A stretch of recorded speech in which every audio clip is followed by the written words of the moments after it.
Madame, monsieur, bonjour, c'est un nouveau samedi, c'est un nouveau terre à terre. Aujourd'hui, nous avons une invitée spéciale. On l'a vu commencer, pap, elle est déjà au sommet de son art. Aujourd'hui, nous recevons Moa Minga, l'homme Moa Minga. Bonjour. Comment tu vas? Ah, soir là, ici c'est terre à terre. Tu mets un peu du volume dans ta voix. Comment tu te portes très bien ce matin lorsque tu t'es dit que tu devais passer sur terre à terre? Qu'est-ce qui est passé dans ta tête comme idée? J'étais d'abord très contente parce que je ne savais pas comment ça peut passer là. Voilà.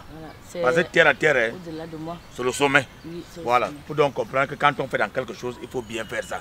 Il y a des yeux qui sont cachés là, qui te regardent. Alors, moi, Minga, aujourd'hui, on m'a dit que tu as commencé par le football. Vrai football? Oui, j'ai joué au vrai football. J'ai commencé en deuxième division jusqu'à j'ai terminé en première division, d'où je me suis fait mal au genou et j'étais obligée d'arrêter. Attends, deuxième division, c'était quelle équipe? J'ai joué à 2000X Memboman. J'ai discuté la montée en première division avec Grum City, avec le coach Eba Bentra. Après, j'ai joué aussi à Mbalmayo, Vital Sport de Mbalmayo, avec le coach Mjena. Après, donc tu t'es fait mal au pied, tu as dit mieux tu arrêtes. Non, quand je monte en deuxième division, je suis montée en deuxième division avec le club féminin Stade de Bolova. Oui, c'est après que je me suis fait mal. Et tu as arrêté? J'ai pas arrêté parce que je voulais, j'ai arrêté parce que j'ai été abandonnée. Et j'étais abandonnée par mon mal, donc je ne pouvais plus continuer. Je me suis retrouvée dans l'obligation d'arrêter. Est-ce qu'aujourd'hui tu penses que si tu avais été bien suivi, tu aurais défendu les couleurs du Cameroun? Oui, parce que c'était mon plus grand rêve et j'étais vraiment décidée à aller plus loin avec le football. Et tu joues à quel poste? Milieu de couloir gauche, je joue aussi avant-centre. Et c'est pour cela que tu as des contacts faciles avec les footballeurs? Bon, c'est pas ça, je sais pas.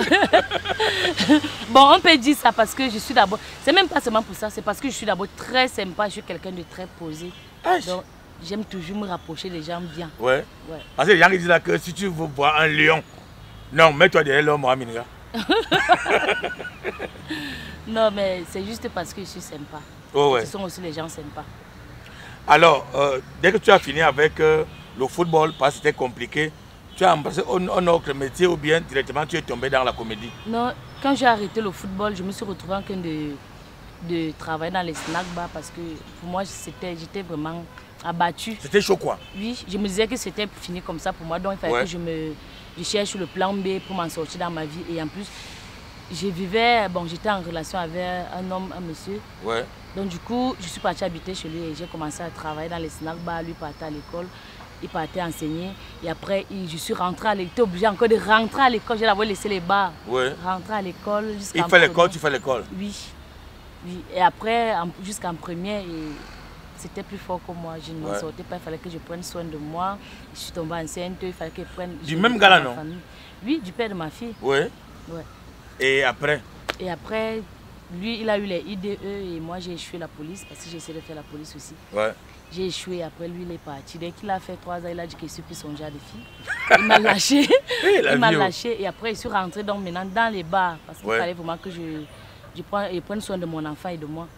Et de ma famille aussi. Donc j'ai commencé à retravailler dans les snack bars. Jusqu'à ce que tu rencontres les rigolas de Mbalmayo? Oui, je rencontre les rigolas de Mbalmayo quand je suis venue à Yaoundé. Parce que quand je commence à travailler dans les bars Mbalmayo, je suis tombée gravement malade, j'ai eu l'infection pulmonaire. Et du coup, il fallait que je suive un traitement. Le 3e mois, je suis montée à Yaoundé, il fallait que je me cherche. Parce que étant là, personne ne m'aidait, personne ne me donnait rien. Ma mère, elle ne s'en sortait pas trop. Je suis venue habiter chez une amie ici à Yaoundé. J'ai recommencé encore à travailler dans les bars jusqu'à j'ai fini mon traitement. Quand j'ai fini mon traitement, j'ai commencé à voir les... En fait, j'avais un téléphone qu'on m'avait offert. Je voyais les vidéos des rigolas, les packs. Il faut avouer quand même que les gens t'offrent beaucoup de choses. Bon, disons oui. Tu es une fille bien. Alors, ça veut dire que tu as... Rien que l'homme Moa Minga, ça attire des ondes positives. Voilà. Alors tu commençais à regarder les rigolas? Oui, je voyais les rigolas et après il y a un acteur, Babadji, qui m'a... Son jeu me touchait tellement que je voulais seulement m'approcher de lui. J'avais même pas trop l'intention de jouer parce que moi je ne connaissais rien du cinéma ou bien du monde showbiz. Oh, l'appel de Dieu. Je voulais seulement m'approcher de lui. J'ai appelé Haricot. Parce qu'Haricot, moi, je le connaissais depuis en Balmayo. Ouais. Oui. Je l'ai appelé, lui ai dit, est-ce qu'on pouvait se voir? Il est venu jusqu'à chez moi en Balmayo. On a causé. Je lui ai dit, est-ce que je peux seulement voir Babadi? Ouais. Il m'a dit qu'il n'y a pas de problème. Et après, je lui ai proposé aussi que, bon, en voyant Babadi, si je peux jouer aussi, c'est une vidéo. Je suis là. Comme moi, je travaille, je vais rentrer. Il m'a dit qu'il n'y a pas de problème. Ils m'ont fait partir en Balmayo. J'ai fait 4 jours. Les gars me tournaient comme ça là. Parce qu'ils disaient peut-être que je venais juste pour les histoires des fans que les fans font souvent. Ils viennent voir après, calme machin, truc où elle est amoureuse. C'est comme ça qu'Amugo a fait la première vidéo. Ils m'ont proposé de faire la première vidéo avec eux. Est-ce que lorsque tu rencontres donc Babadi, il n'a pas fait comme les artistes font souvent là que on confond star et amoureuse? Non. Il est très sympa. Quand il l'a rencontré, le gars se moquait même de moi que tu es venu voir ta star, machin, truc. Ouais. Et moi, j'étais fière de le voir jouer. Et je suis restée là. Il y a une vidéo qu'ils ont tournée, les aveugles. Ouais. Je suis restée là. Je voulais seulement voir comment il joue, comment ça se passe, comment est-ce qu'il fait. Ouais. Et après, il y avait une autre vidéo qui devait tourner la guerre. Et j'ai joué dans la vidéo là. Normalement, c'est pas ça qu'on devait commencer. Mais toute la nuit, les gars, parce qu'il a dormi chez Haricot le jour. Hey. Les gars, c'est que me déranger qu'on va jouer, mais après le matin, Amugo nous appelait Haricot et là, si tu peux jouer, j'ai dit oui, je peux jouer. Amugo a douté de moi, le réalisateur. Il a dit, tu sais, ne peut même pas jouer, elle est seulement venue jouer ses stars, bien voir ses stars. C'est comme ça que la première vidéo, la première fois qu'on pose la caméra sur moi, c'était sur moi, Minga 1. Ouais. Moi, Minga qui a fait le tour là. On a fini de faire la vidéo en français. Après, Amugo a dit non.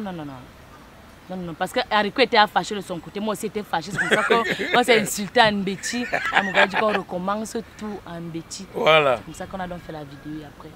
Et c'est là où ton nom de baptême sort maintenant, Moa Minga.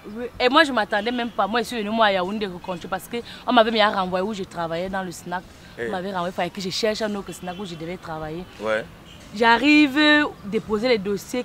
Le monsieur là me dit que ce n'est pas toi qui joue dans la vidéo aux toilettes là. Ouais. Je regarde mon téléphone, voir la vidéo était partout, je marche. Les gens ne criaient que moi Minga. Il y a encore appelé Haricot, il va encore travailler demain parce que je n'arrive plus à travailler. C'est comme ça, le dernier bar que j'ai travaillé c'était à Kondengue. Je suis arrivée là-bas, c'était fort. Tout le monde qui venait là, venait voir moi Minga. Ouais. C'est comme ça que j'ai arrêté. Je me suis dit, bon, mieux je me concentre. Ouais. Parce qu'il voit que c'est là, c'est ma voix. Il y a ta place. Oui. C'est-à-dire qu'un truc que tu as seulement fait comme ça là, alors c'était l'appel de Dieu là-bas. Ouais. Aujourd'hui, on peut dire que moi Minga, quand on voit moi Minga, on voit les boucles, les lunettes, les montres, tout ça. Moi Minga déjà un peu quoi. Bon, moi Minga n'a pas encore vraiment, moi Minga se bat encore. Bon, elle tire encore sur tout ce qui bouge pour pouvoir s'en sortir.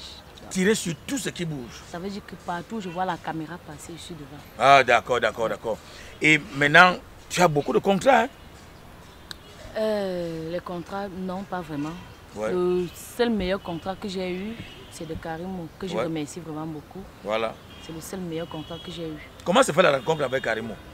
La rencontre avec Karimo, j'ai pas eu une rencontre en tant que telle. Moi, j'étais à Douala. Ouais. Après, les histoires de Kabol Nanjib, quand lui et moi, on a eu les soucis, moi, je suis rentrée à Yaoundé. Il m'a dit, oh, je vais te nuire, machin. Moi, quand j'arrive à Yaoundé, on m'appelle directement qu'il y a Karimo qui veut te voir. Donc, Kabel dit qu'il va te nuire, parce qu'il y a eu des soucis. Oui. Maintenant, donc, attendant seulement la nuisance là, c'est là où ton téléphone sonne, on te dit qu'il y a Karimo. Karimo veut me rencontrer. Moi, je ne savais même pas de quoi il s'agit. Parce que, bon, je la connaissais, mais je ne pouvais pas savoir qu'elle pouvait s'intéresser à une personne comme moi. Bah, quand ils sont arrivés, elle m'a apprécié, elle a dit qu'elle aime ce que je fais, elle veut me rendre à son image, machin. J'étais très émue. Ouais. Très émue. Et c'est pour ça que j'ai signé le contrat avec elle. Ah. Tu as vu ça?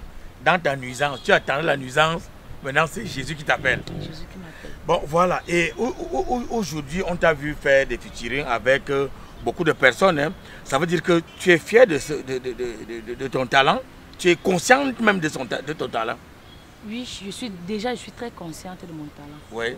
Et je suis très fière parce que fière, c'est peu. Oui. Je ne sais pas comment il peut qualifier ça, mais je suis très fière de ce que je fais. Oui. Parce que sans ça, je ne sais pas d'où je serais. Je sais que si j'ai peut-être 3 enfants, je dirais 4 enfants. Ouais. Et là, donc, on a dit que Facebook n'allait plus assurer la monétisation. Tu es au courant de ça? Oui, j'ai suivi cela. Alors, si l'appel est vrai, tu te sens comment?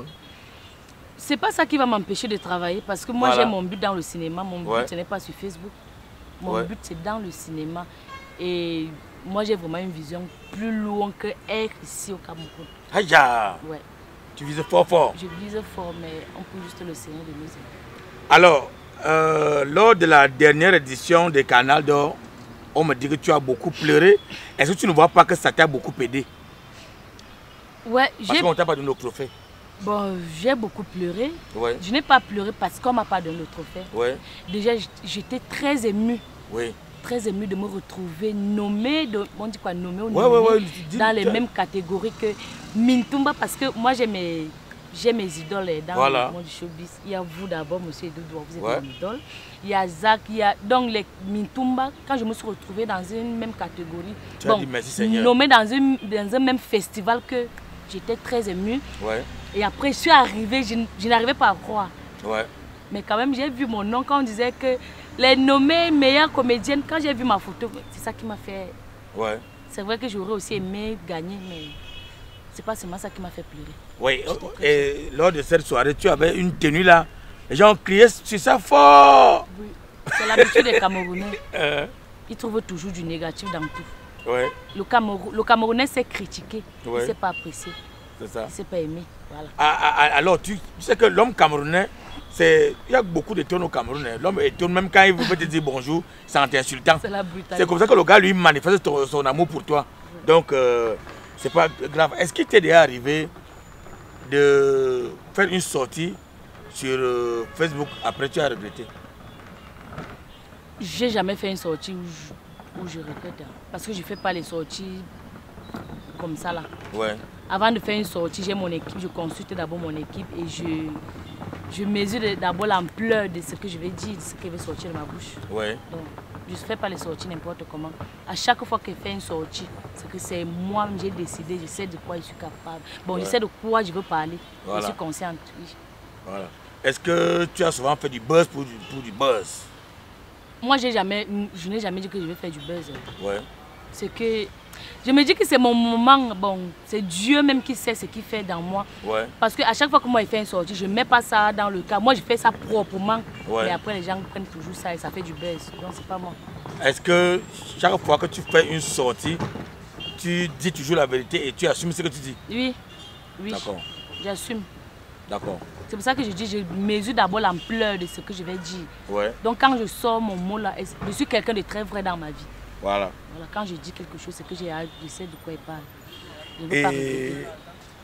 Entre-temps, il paraît que tu es trop sollicité. En dehors des annonceurs, les hommes. Je suis sollicité comme toute jeune fille. Ouais. C'est normal. Mais quand on s'appelle quand même l'homme Mohamed, ça attire encore plus d'abeilles. Hein? Bon, on appelle ça, je peux dire que les Camerounais sont des gourmands.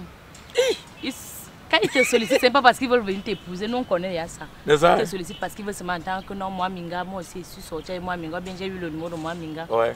Ouais. Est-ce que par rapport à ça, tu penses vraiment à te caser quelque part un jour? C'est mon plus grand rêve en ce moment. Avoir quelqu'un. Parce que je dis souvent aux hommes que je rencontre que moi, je n'ai pas connu mon père. Je n'ai pas grandi avec mon père. Bon, je l'ai connu, mais je n'ai pas grandi avec lui. Ouais. Donc, à chaque fois que je rencontre un homme, je ne suis pas là pour venir jouer. Moi, c'est du sérieux que je mets devant, mais ce sont eux qui mettent toujours. Donc, du coup, je cherche toujours mon père sur chaque homme que je rencontre. Il faut avouer que la tâche sera très difficile parce que Mohamed, comment savoir que ce gars est vraiment sérieux? Parce que pour les paroles mielleuses, non, au Cameroun, on en trouve. Ils sont talentueux pour ça. Et les gars qui ont du blé, il y en a. Mais comment savoir que celui-ci est vraiment sérieux? Surtout que les gars qui peuvent être sérieux, tu risques de dire que ce n'est pas ta catégorie aussi. Moi, je n'ai pas de catégorie. Moi, si un motoman, je rencontre un motoman qui est sérieux, je te jure, moi, je me mets avec lui. Je te dis tantôt. Un moto taximan. Oui. Que vous êtes devant les gens, comme il dit que je lui ai vu là-bas, tu sais que les gars qui n'ont pas fait l'école, il n'y a pas de problème. Il n'y a pas de problème, je veux le changer. Moi, je ne suis pas parfaite. Oui. Je ne suis pas parfaite que d'avoir chaque jour les hommes qui ont l'argent, les hommes qui sont arrivés, qui viennent nous baratiner dès que celui-là a ce qu'il veut, il part. Et ça fait de toi une fille facile. Ouais. Parce qu'à chaque fois, toi, tu es en train d'essayer d'avoir une relation sérieuse, mais eux, c'est pas ça dans leur tête. Est-ce que tu as déjà eu une relation dans ta vie comme ça jusqu'après tu as regretté que Seigneur, je t'aime ou comme ça? Oui. Une fois, deux fois, trois fois? 2 fois. Donc, s'il fallait reprendre ça, tu allais dire 0. Jamais. Je passe même à côté, je passe loin de là. Oh ouais. Bon, ça veut dire qu'actuellement, toi, tu es free quoi? Oui, je suis free.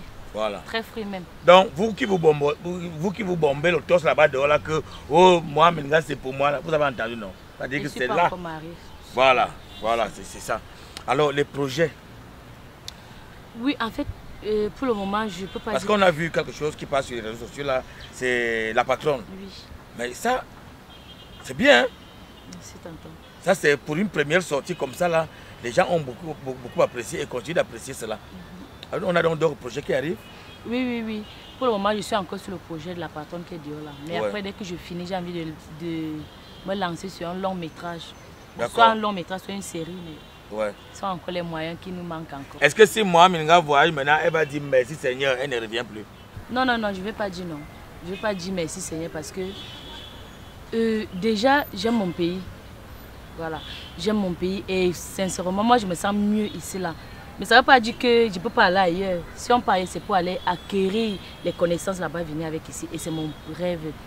Aller apprendre le cinéma ailleurs, si on peut venir avec ici. Faire mieux ici. Moi, Meninga, je suis en train de dire voyager. Vrai voyage, je ne suis pas en train de parler de pays tels que la Syrie, la Corée ou l'Ukraine. Il a dit qu'un vrai pays dont tu parles là-bas. Parce que quand on est en train de parler comme ça, tu ne sais pas qui est en train de suivre là. Est-ce que tu dis vraiment que tu parles là-bas? Parce que moi, je connais les filles. Hein. Ça veut dire qu'à partir de l'aéroport même, ça veut dire que la voie a déjà changé. Tu comptes revenir dans ce pays? Je redis, je suis très sûre que je vais revenir. Ouais, je vais revenir. Moi, je compte pas là aller vivre ailleurs. Je compte aller apprendre ailleurs et revenir avec ici là. Faire, aller, revenir, de temps en temps, aller me reposer, revenir, ou bien aller apprendre et revenir. Bon, là, moi, Meninga, on arrive déjà à la fin de cet échange. Est-ce que dans ta vie, il y a une personne à qui tu tiens à présenter tes excuses? D'abord, une personne à qui tu tiens à dire merci et après, passer un mot à tes différents fans qui sont très nombreux, je sais d'ailleurs. Si je dois demander des excuses à quelqu'un, je vais demander des excuses à Kabwe Nandji parce que je lui ai manqué de respect, je sais. C'était sur l'effet de la colère parce que nous sommes emportés par la colère. Donc déjà, je te demande des excuses. Mais ce n'est pas pour dire que non, je reviens. C'est juste pour demander les excuses par rapport à mon comportement. Oui. Et si j'aimerais remercier quelqu'un, j'ai plusieurs personnes à remercier. J'ai 3 personnes qui m'ont vraiment soutenu dans ma carrière. Bon, dans ma petite carrière que je mène en ce moment, il y a M. Serge Belibi qui a toujours été là pour moi. Merci beaucoup Belibi Serge Bernard. Il y a Karim Mongwe que je vais vraiment remercier aussi. Il y a M. Ndjemba Fabrice. Sans oublier mon manager. Mon manager, c'est Dritalem. Et à vous aussi, M. Dodo, parce que vous m'avez tendu la main. Aujourd'hui, là, je travaille avec vous, chose que je ne pouvais même pas imaginer dans ma vie un jour. Je ne pouvais pas imaginer travailler auprès d'un de mes idoles. Donc, merci beaucoup. Et je dis merci aussi à ma famille, à ma mère, ma grand-mère, à ma fille, mon petit frère aussi. Et à tous mes fans, vous qui me supportez, je ne vous appelle pas mes fans parce que moi, je me dis, quand on appelle quelqu'un fan, c'est une façon de... Bon, c'est ma conception des choses. Je vous prends comme ma famille, comme mes frères, comme mes soeurs. Donc, je vous dis merci pour votre soutien. Merci. Et à ceux qui me détestent aussi, je vous aime aussi. Bon, voilà. Vous avez donc compris. Elle demande sincèrement pardon à Kabwe Nandji, mais pas qu'elle compte revenir. Ça veut dire que c'est fini de ce côté-là. Maintenant, elle appelle ses fans la vraie famille. Alors, mesdames et messieurs, nous sommes arrivés à la fin de cet entretien de terre à terre pour ce samedi. Rendez-vous samedi prochain avec un autre invité surprise. Bon samedi à vous, que Dieu nous garde.